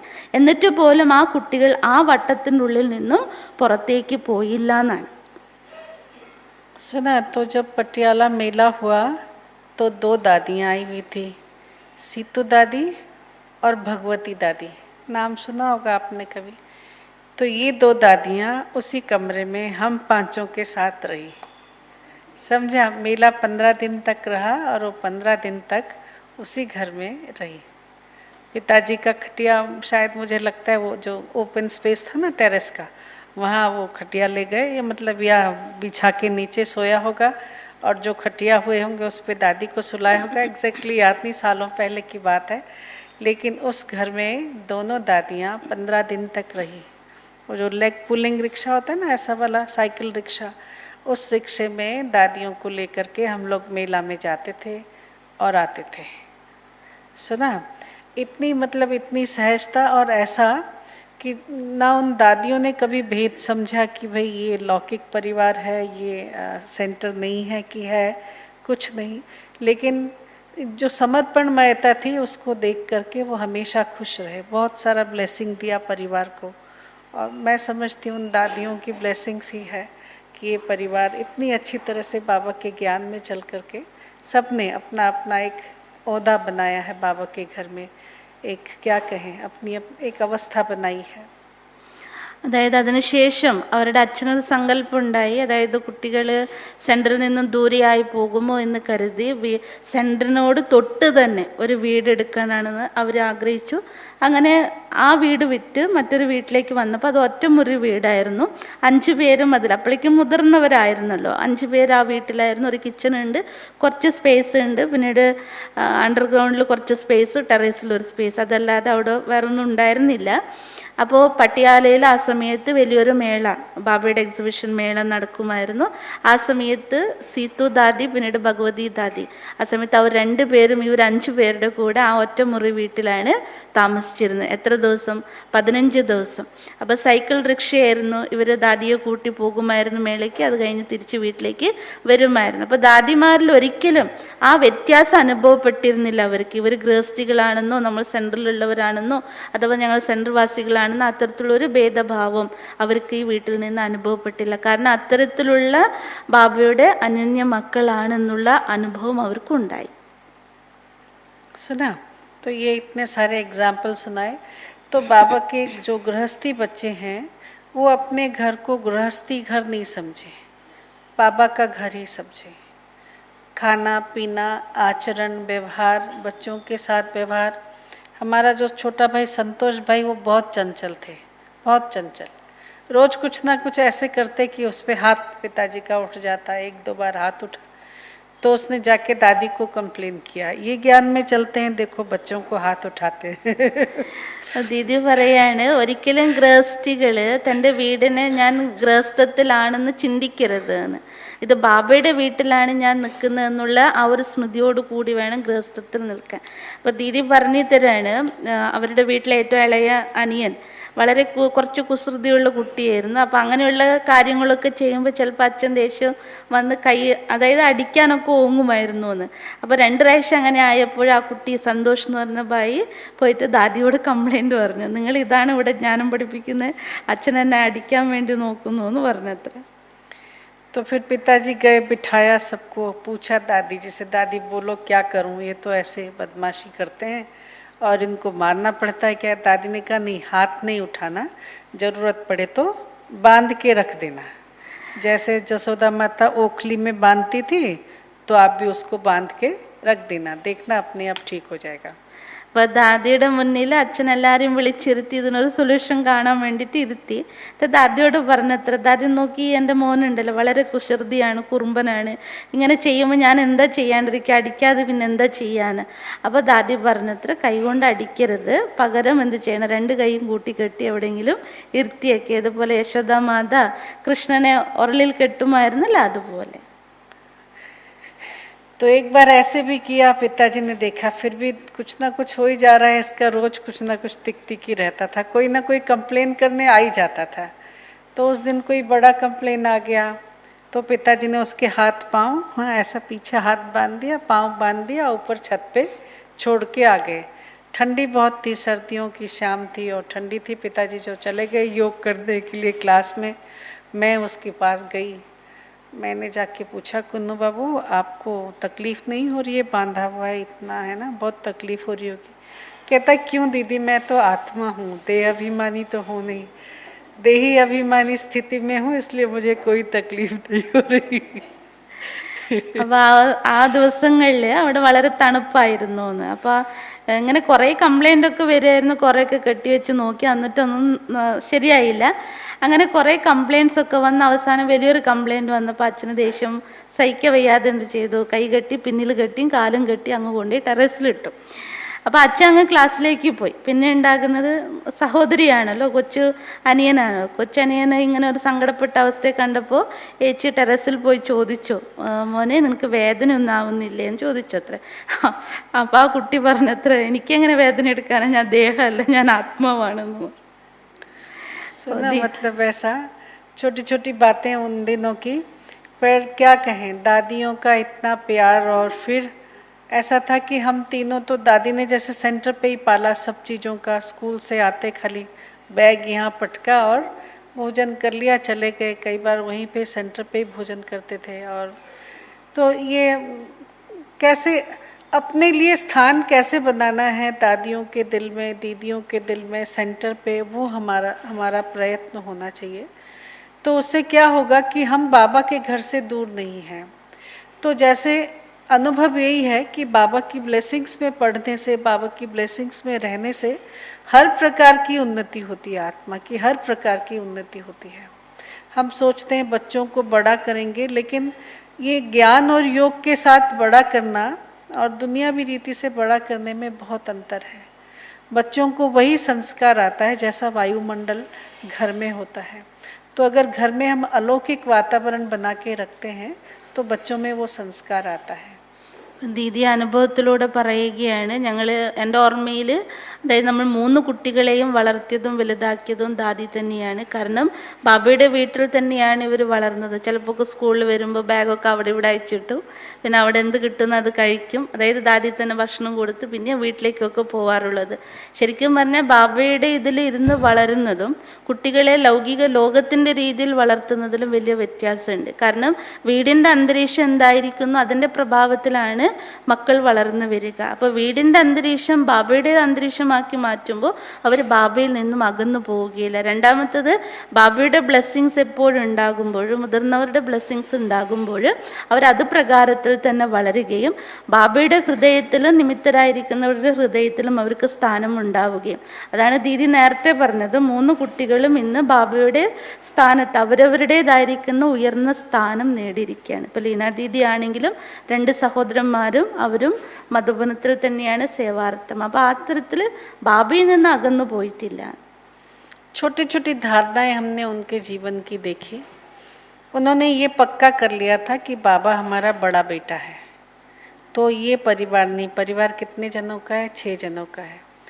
तो जो भी इनकम होता था, मंथली सैलरी आया, उसके 6 हिस्से हो जाते और एक हिस्सा बाबा के घर में दे के ही आ जाना है. बस बड़े बेटे की परवरिश हो रही है, वहाँ बड़ा बेटा है, तो पहले बड़ा बेटा का है, फिर उसके बाद इन सब का है. तो हमने देखा, कई बार हम लोगों को देखते हैं करोड़पति लोग हैं, लेकिन जब भी देखो उनके पास कमी कमी होती है. ये नहीं है, वो नहीं है, ऐसा नहीं है, वैसा नहीं है, पैसे की कमी. पर हमने देखा थोड़ा धन था, इतना कोई ज़्यादा मैं नहीं समझती हूँ कि बहुत ज़्यादा कुछ कमाते होंगे वो लोग, लेकिन उनके पास हमेशा कुछ ना कुछ होता था शेयर करने के लिए, बांटने के लिए. मतलब उस घर में रोज़ भाई बहनों का आना जाना लगा रहता. किसी को टोली देना है, चाय देना, चाय पकौड़ा बना बना के, मैं समझती हूँ मम्मी तो, माता जी जो है वो बिल्कुल पक्की हैं. आज भी 80 साल की उम्र में आप पहुँच जाओ तो चाय पकौड़ा ज़रूर बना के देती. बाबा के बच्चों की पालना कैसे करें, उसका हमेशा उनको ध्यान रहता. ये एक बहुत अच्छी सी धारणा हमने वहाँ नोटिस किया, उस परिवार में देखा, जो आज तक भी है कि पहले बाबा के लिए, बाबा बड़ा बेटा है, उस पे पहले लगाना है. ये बच्चों का अपने आप फिर पोषण हो जाएगा. അപ്പോൾ ദീദി പറയണ അവരുടെ അച്ഛനിൽ കണ്ടിരിക്കുന്ന ഏറ്റവും വലിയ വിശേഷത അതായിരുന്നു. അതായത് ഇവർ 5 പേരാണല്ലോ ഒരു കുടുംബത്തിൽ, 3 മക്കൾ, അതിൽ 2 സഹോദരന്മാരും ഒരു പെൺകുട്ടിയും. അപ്പോൾ അച്ഛൻ എപ്പോഴും മനസ്സിൽ കരുതിയിരുന്നത്, ഞങ്ങൾ 5 പേരടങ്ങുന്ന കുടുംബമല്ല, 6ാമത്തെ ഒരാളാണ്, എൻ്റെ മൂത്ത മകനാണ് ശിവബാബ. അതുകൊണ്ട് എന്ത് ശമ്പളം വന്നാൽ തന്നെ ആദ്യം മകന് കൊണ്ടുപോയി കൊടുക്കും, ആദ്യം മകൻ്റെ വേന കാര്യങ്ങൾ ചെയ്ത് അതിനുശേഷം മാത്രമാണ് ബാക്കിയുള്ള മക്കളുടെ കാര്യം ചെയ്യുമായിരുന്നത്. വീട്ടിലാണെങ്കിലോ അപ്പോൾ പറയുമായിരുന്നു, എത്ര കോടീശ്വരന്മാരാണെങ്കിലും ചിലപ്പോൾ വരുമാനം മാസത്ത് കിട്ടിയിരിക്കും, പക്ഷെ മിച്ചമൊന്നും ഉണ്ടാവാറില്ല. എപ്പോഴും അവരുടെ വായിൽ നിന്ന് എന്താ വരിക, ഇവിടെ എത്തുന്നില്ല, അവിടെ തികയുന്നില്ല, അതില്ല ഇതില്ല എന്നൊക്കെ പറയും. പക്ഷെ ഇവർ പറയണേ, എൻ്റെ അച്ഛൻ കൂടുതൽ സമ്പാദ്യമൊന്നും ഉണ്ടാക്കാറില്ല, പക്ഷെ ഉള്ളതിൽ ആദ്യം ഫസ്റ്റ് ബാബയ്ക്ക് കൊടുക്കുന്നത് കൊണ്ട് എന്നും വീട്ടിൽ എന്തെങ്കിലും മിച്ചം ഉണ്ടാകുമായിരുന്നു. കാരണം ബ്രാഹ്മണ കുട്ടികൾ ഇവരുടെ വീട്ടിൽ എപ്പോഴും ആ സമയത്തുള്ള സേവനത്തിൻ്റെ സമയമായതുകൊണ്ട് ഒരുപാട് ബ്രാഹ്മണർ വന്നു പോകുമായിരുന്നു. അപ്പോൾ അവർക്ക് എന്തെങ്കിലും ഗിഫ്റ്റ് കൊടുക്കേണ്ടതായി വരും, ഒന്നില്ലെങ്കിൽ ചായ പക്കോട എന്തെങ്കിലും കൊടുക്കണം, കഴിക്കാൻ ഭക്ഷണമെങ്കിലും കൊടുക്കണ്ടേ, അതിനുണ്ടായിട്ട് വേണ്ട. അപ്പോൾ കൊടുക്കുമായിരുന്നു, നിത്യവും ഇത്തരത്തിൽ കൊടുക്കുമായിരുന്നു. അതുകൊണ്ട് ദീദി പറയാണ്, അമ്മയ്ക്ക് ഇപ്പോൾ 80-ാം വയസ്സാണ്, ഇപ്പോൾ നിങ്ങൾ വന്നാൽ പോലും നിങ്ങൾക്കും ചായയും പക്കോടയും ഉണ്ടാക്കിത്തരാം. അപ്പോൾ ദീദി പറയണ അത് വലിയൊരു അനുഗ്രഹമാണ് കൊടുക്കുക എന്നുള്ളത്. ഇന്ന് എൻ്റെ ജീവിതത്തിൽ, അത് ഇവരുടെ കുടുംബത്തിൽ അവർ കണ്ടിരിക്കുന്നത്, അത് അമ്മയായാലും ശരി അച്ഛനായാലും ശരി. आज भी 5-10 भाई बहनें पहुंच जाएं तो माता जी फटाफट उनके लिए ब्रह्मा भोजन बना के तैयार कर देती है. 5-10 ബ്രാഹ്മണർ വന്നാൽ അവർക്ക് 10 മിനിറ്റ് കൊണ്ട് തന്നെ ബ്രഹ്മഭോജനം തയ്യാറാക്കും. सुना. और एक धारणा हमने उनकी देखी, लौकिक माता जी अपने अनुभव ऐसा शेयर करती है. जब वो हमारे घर में, लौकिक घर में बहू बन के आई, तो उनकी सास ने उनको सिखाया था कि रोज़ 1 मुट्ठी चावल दान का निकालना होता है. जब तुम चावल लेते हो ना खाना बनाने के लिए, उस समय भी 1 मुट्ठी चावल जरूर निकाल के रखो. जो चीज़ तुमको बढ़ाना है घर में, उसका दान करो तो बढ़ेगा. तो जो भी चीज़ बनता था, आता था, सब्जियां आती थी या जो भी घर में चीज़ें होती थी, उसमें से कुछ ना कुछ निकालने के लिए सास ने उनको सिखाया था. तो उनको वो पक्का था. सास ने तो जल्दी, हमारी दादी ने जल्दी शरीर छोड़ दिया और हम लोग ज्ञान में आ गए उसके बाद. तो हमने देखा माता जी जब राशन आता था तो बाबा के घर के लिए कुछ राशन भी निकालेगी. और सब्जी, हम उड़िया लोग सब्जी ज़्यादा खाते हैं और वहाँ पंजाब में हमारे कंपैरिजन में थोड़ा खाते हैं. तो जो सब्जी लेके आए होंगे उसमें से जो अच्छी सब्जी होगी वो निकाल के एक पोटली बना के बाबा के घर में भेजेगी. അപ്പോൾ അച്ഛൻ്റെ ഒരു ധാരണയെക്കുറിച്ച് പറഞ്ഞു. ഇനി അമ്മയുടെ ധാരണ എന്തായിരുന്നു? അമ്മ എപ്പോഴാണോ മരുമകളായി ഇവരുടെ വീട്ടിലേക്ക് വന്നത്, കല്യാണം വിവാഹിതയായി വന്നത് ഫസ്റ്റ് ടൈമിൽ, അപ്പോൾ ഇവരുടെ അമ്മൂമ്മ, അതായത് അവരുടെ അമ്മായിയമ്മ പഠിപ്പിച്ചൊരു കാര്യം, അതായത് ഭക്ഷണം ഉണ്ടാക്കുമ്പോൾ അരി വെള്ളത്തിലിടുന്നതിന് മുമ്പ് ഒരു പിടി അരി മാറ്റി വയ്ക്കാൻ വേണ്ടി പറയുമായിരുന്നു. അതുപോലെ എന്തെങ്കിലും കാര്യം വീട്ടിൽ നമ്മൾ എന്തെങ്കിലും ഉപയോഗത്തിന് എടുക്കുമ്പോൾ അതിൽ നിന്ന് ഒരു പിടി മാറ്റി വയ്ക്കാൻ വേണ്ടി പറയുമായിരുന്നു. അത് അന്ന് മുതലേ ഉള്ള ശീലമായിരുന്നു. അമ്മുമ്മ വേഗം മരണപ്പെടുകയും ചെയ്തു. അതിനുശേഷം അമ്മ അന്ന് മുതൽ ഇന്ന് വരെ ആ ഒരു സിസ്റ്റം ഇന്നും പാലിക്കുമായിരുന്നു. വീട്ടിൽ എന്തെങ്കിലും റേഷൻ വന്നാൽ അന്ന് ഭക്തിയിൽ അങ്ങനെ ചെയ്തു. പിന്നെ ജ്ഞാനത്തിൽ വന്നതിന് ശേഷം അരി വെള്ളത്തിലിടുന്ന മുമ്പ് അതിൽ നിന്നും എടുത്ത അരിയിൽ നിന്ന് ഒരു പൊടി മാറ്റി വെച്ച് അത് ബാബയ്ക്ക് വേണ്ടി സൂക്ഷിക്കുകയായിരുന്നു. അതുപോലെ പച്ചക്കറി, ഇവർ പറയുന്നു ഒറീസയിലുള്ളവർ ധാരാളം പച്ചക്കറി കഴിക്കുന്നവരാണ്. പക്ഷെ ഇവർ പഞ്ചാബിലേക്ക് വന്നപ്പോൾ ആ പഞ്ചാബ് സിസ്റ്റം തന്നെ വേറെയാണ്, അവരധികം പച്ചക്കറിയൊന്നും കഴിക്കാറില്ല. അപ്പോൾ പച്ചക്കറി കൊണ്ടുവരികയാണെങ്കിൽ നല്ല നല്ല പച്ചക്കറികൾ തിരഞ്ഞെടുത്ത് അത് ബാബയുടെ വീട്ടിലേക്കായിട്ട് കൊടുത്തയക്കുമായിരുന്നു. അതുപോലെ റേഷൻ വന്നാലും അതിലെല്ലാ പ്രകാരത്തിലും ഉണ്ടാവില്ല, അതൊന്ന് മാറ്റി വെച്ച് ബാബയ്ക്ക് കൊടുക്കുമായിരുന്നു. അപ്പോൾ ആ അമ്മായിയമ്മ പഠിപ്പിച്ചത് എന്താന്ന് പറഞ്ഞാൽ നമ്മുടെ വീട്ടിൽ എന്തൊക്കെ വർധനവ് ഉണ്ടാകണോ ആ വസ്തു കൊടുക്കും തോറും എന്താ അത് വർദ്ധിക്കുമെന്ന്. लौकिक जो भी कारोबार है वो सब अलौकिक हो गया। हम तीनों बच्चों के जन्मदिन होते, किसी जन्मदिन में भोग लगता तो कभी कभी हमारे जन्मदिन में ब्रह्मा भोजन होता, और मतलब वो सब चीज़ों की स्मृति आज भी इतनी ताज़ी है, आपको क्या बताएं।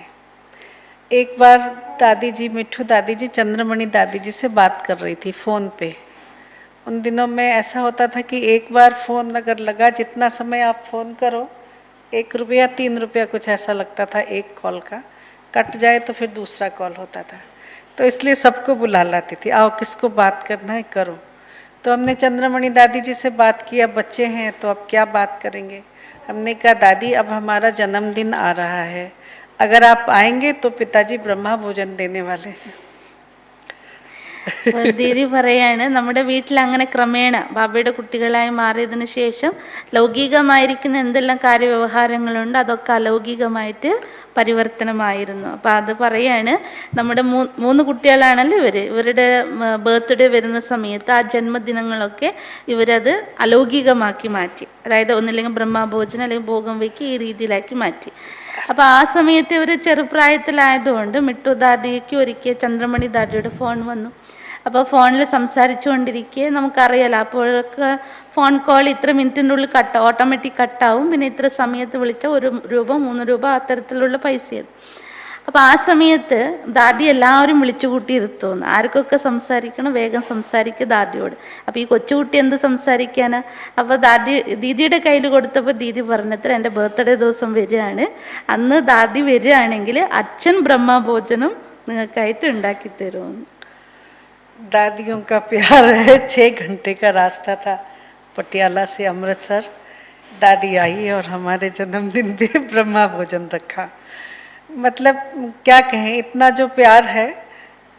बाबा ने कितना मिठरा घुरेते घुराए, आपका प्यार हो तो दादियों का प्यार होगा। तो जो भी जन्मदिन करना है, बच्चों का जन्मदिन या घर की बड़ी बहू थी हमारी माता जी, तो उनके सास का ससुर का श्राद्ध दिन होता है ना, हाँ। श्राद्ध का दिन होता है, तो वो भी ब्रह्मा भोजन लगाना है या भोग लगाना है वो सेंटर पे।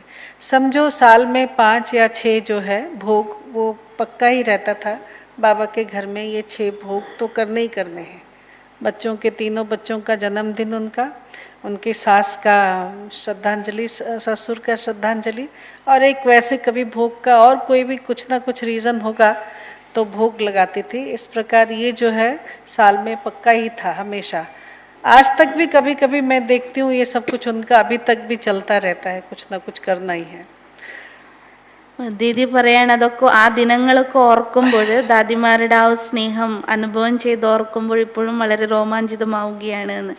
ദീദിയുടെ കണ്ണുകൾ നിറയുകയാണ് അത് ഓർക്കുമ്പോൾ തന്നെ. അപ്പോൾ പറയാണ് ഇപ്പോഴും അമ്മ അത് തന്നെയാണ് തുടർന്നുകൊണ്ടിരിക്കുന്നത്. എല്ലാം അലൗകികമായി മാറി. ജന്മദിനങ്ങളാകട്ടെ, അതുപോലെ ഇവരുടെ അച്ഛനും അമ്മമ്മയുടെ മരണം വർഷം തികയും തോറും നമ്മളൊക്കെ അവർക്ക് വീതം വെച്ചു കൊടുക്കാറില്ല. പക്ഷെ ഇത് നേരെ ബാബയുടെ വീട്ടിൽ ഭോഗ് സമർപ്പിക്കുകയായിരുന്നു. അങ്ങനെ ഒരു വർഷത്തിലേക്ക് ഏകദേശം 5-6 ഭോഗമെങ്കിലും അവർക്ക് വെച്ചിരിക്കണം, ബ്രഹ്മഭോജനം നടത്തിയിരിക്കണം. അത് കമ്പൽസറിയാണ് എന്ന്.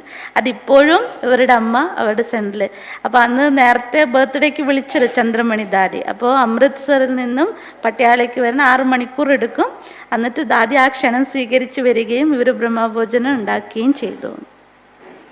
सुना, मतलब ये है कि बाबा ही परिवार है, नहीं तो श्राद्ध करेंगे, ब्राह्मण को खिलाएंगे, फलाना ढिकना करेंगे, नहीं, ये नहीं।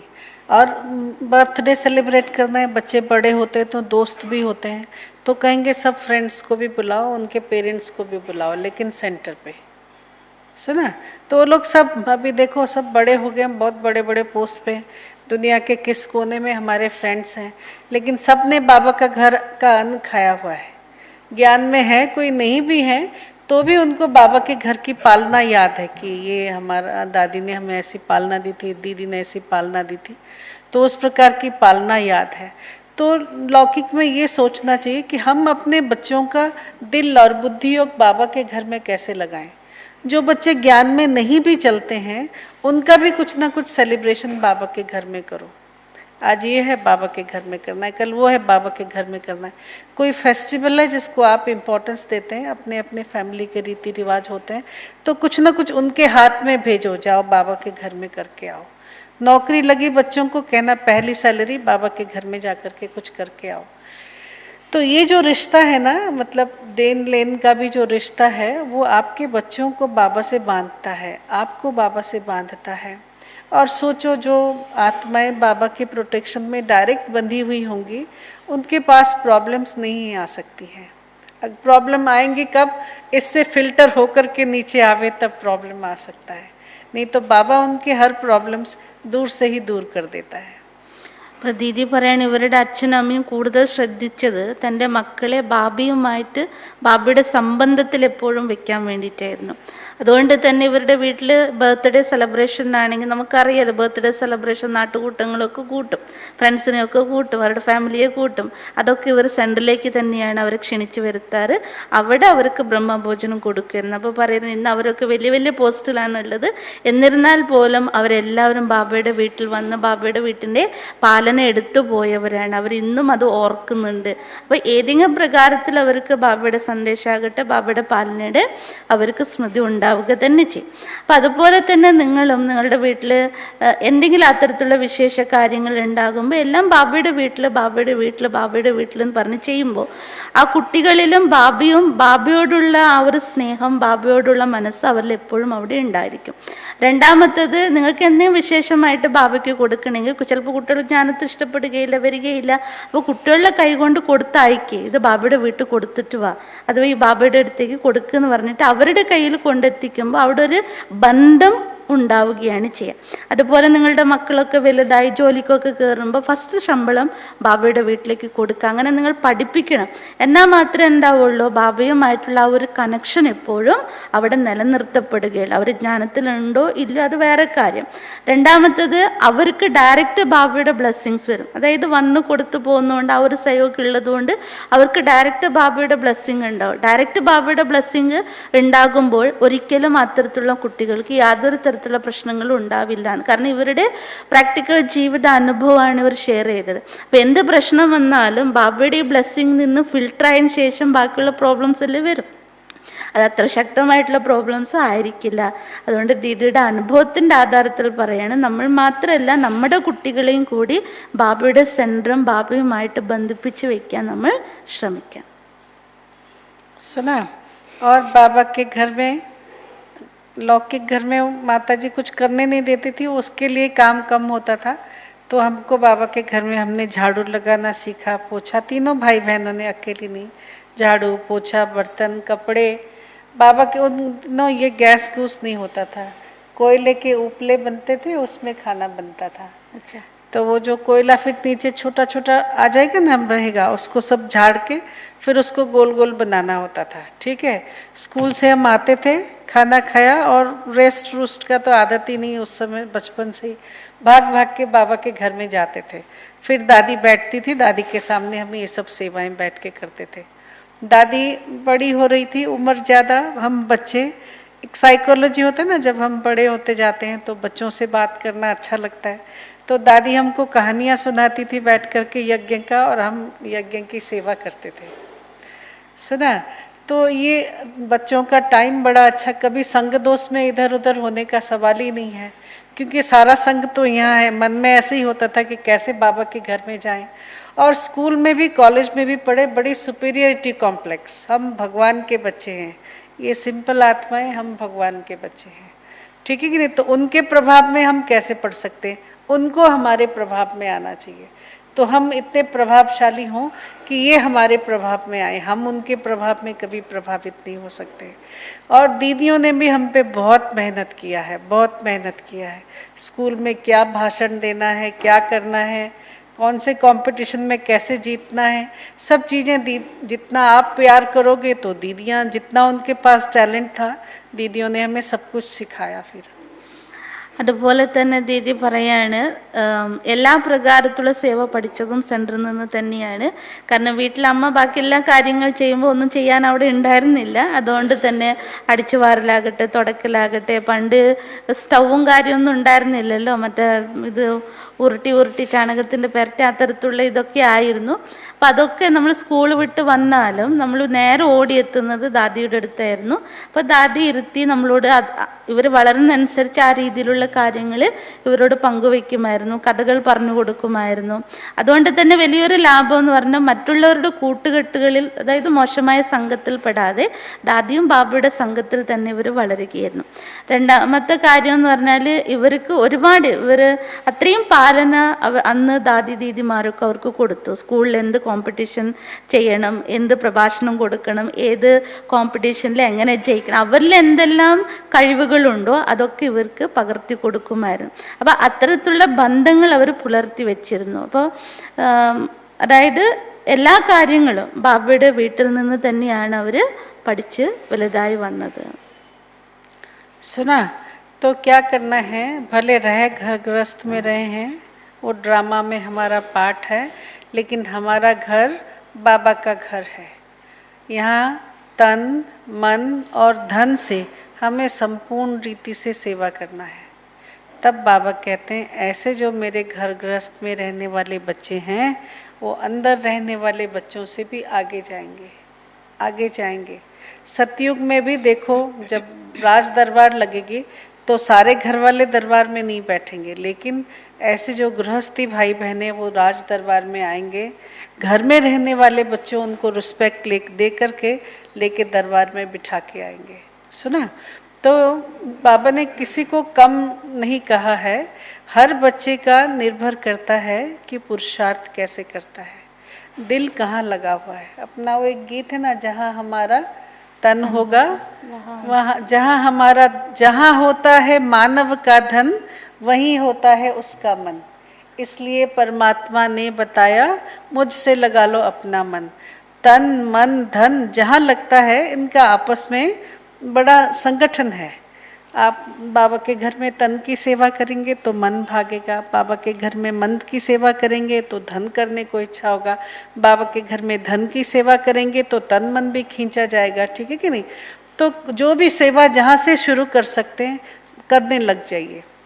बाबा ने मुझे यही ड्यूटी दी है कि मैं अपने आप को समर्पित आत्माओं की तरह से क्या समर्पित कर सकता हूँ, क्योंकि मुझे तो ट्रस्टी भी बन के रहना है।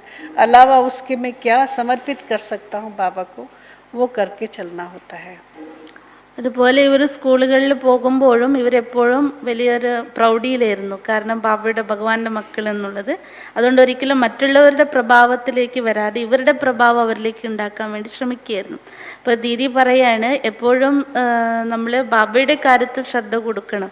അതായത് നമ്മുടെ ശരീരം, മനസ്സ്, ധനം എന്തുണ്ടോ അത് ബാബയുടെ കാര്യത്തിലേക്ക് വേണ്ടി വിനിയോഗിക്കണം. അതുകൊണ്ടൊരു പാട്ടുണ്ട്, എവിടെയുണ്ടോ മനുഷ്യൻ്റെ ധനം അവിടത്തേക്ക് അവൻ്റെ മനസ്സ് പോകുമെന്നുള്ളത്. അപ്പോൾ ബാബ പറയാണ്, നിൻ്റെ മനസ്സ് എന്നിൽ വെക്കി, അപ്പോൾ നിൻ്റെ ശരീരം, മനസ്സ്, ധനം എല്ലാം ബാബയിലേക്ക് സ്വാഭാവികമായിട്ടും വന്നു ചേരും. एक और बात बताते हैं, समय हो गया है. हमारे लौकिक पिताजी क्लास कराते हैं जब, ये कहते हैं आगे बढ़ना है, ब्रह्मा कुमारी संस्था में आके आगे बढ़ना है, बाबा के बच्चे बन के आगे बढ़ना है, तो एक चीज़ सीख लो, हर चीज़ में हाँ जी करते रहो. हाँ जी सिर हिलाए ना ऐसे, हाँ जी करने वाले ऑलराउंडर बन जाएंगे. और ना जी करने वाले, ऐसे सिर हिलाने वाले, उनको फिर वो जो अनुभूति है, क्या कहते हैं, एक वो कोई भी चीज़ को जिसमें आपको एक्सीलेंस करना है उसकी फीलिंग नहीं आएगी. बस हाँ जी करते रहो. देखना कुछ समय के बाद आप एक्सपर्ट हो गए होंगे, आपको सब कुछ आ गया होगा, आपने सब कुछ सीख लिया होगा. ऐसा सिस्टम है इस परिवार का. मतलब परिवार को, ब्राह्मण फैमिली को बाबा ने ऐसे सिस्टम से बनाया है कि यहाँ आकर के हर बात में हाँ जी करने वाला ज़रूर आगे बढ़ जाएगा. അത്തരത്തിലാരാണോ സർവ്വതും ബാബയുടെ കാര്യത്തെ സമർപ്പിക്കുന്ന അവരെയാണ് ബാബ പറഞ്ഞ ഇവിടത്തെക്കാളും ഗൃഹസ്ഥികളാണ് മുന്നോട്ട് പോവുക. അത് രാജ്യകുടുംബത്തിൽ നമുക്കറിയാൻ പറ്റും. അത്തരത്തിലുള്ള കുടുംബക്കാരെ മാത്രമേ അവരകത്തേക്ക് കൂട്ടുകയുള്ളൂ. അതുപോലെ തന്നെയാണ് ഇവിടെയും.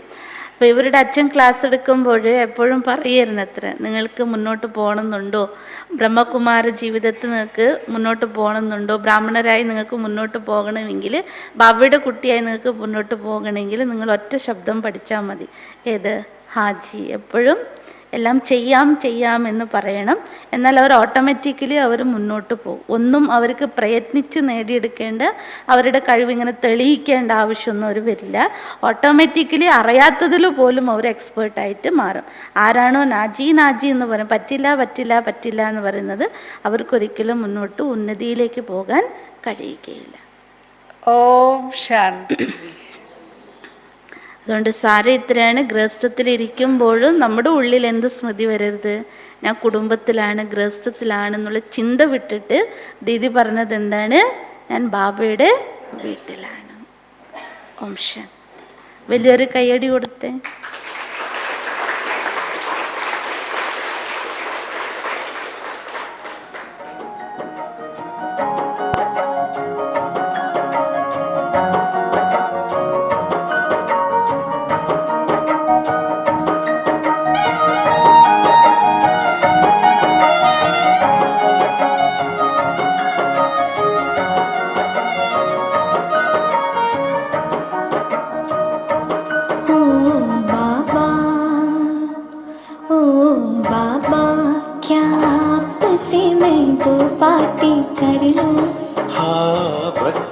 आओ तुमको मैं बाहों में भर लूं.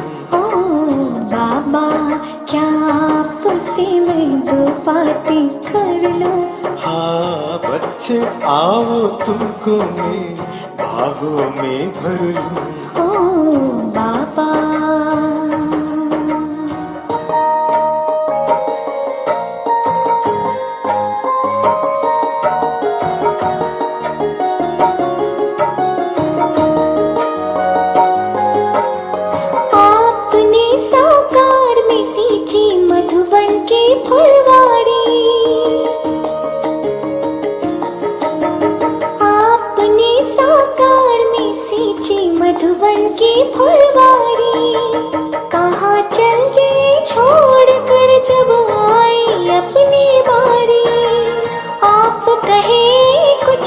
कैसे मैं ड्रामा कह दूं. ओ बाबा क्या आपसे मैं दो बातें कर लूं. हाँ बच्चे आओ तुमको मैं बाहों में भर लूं. ओ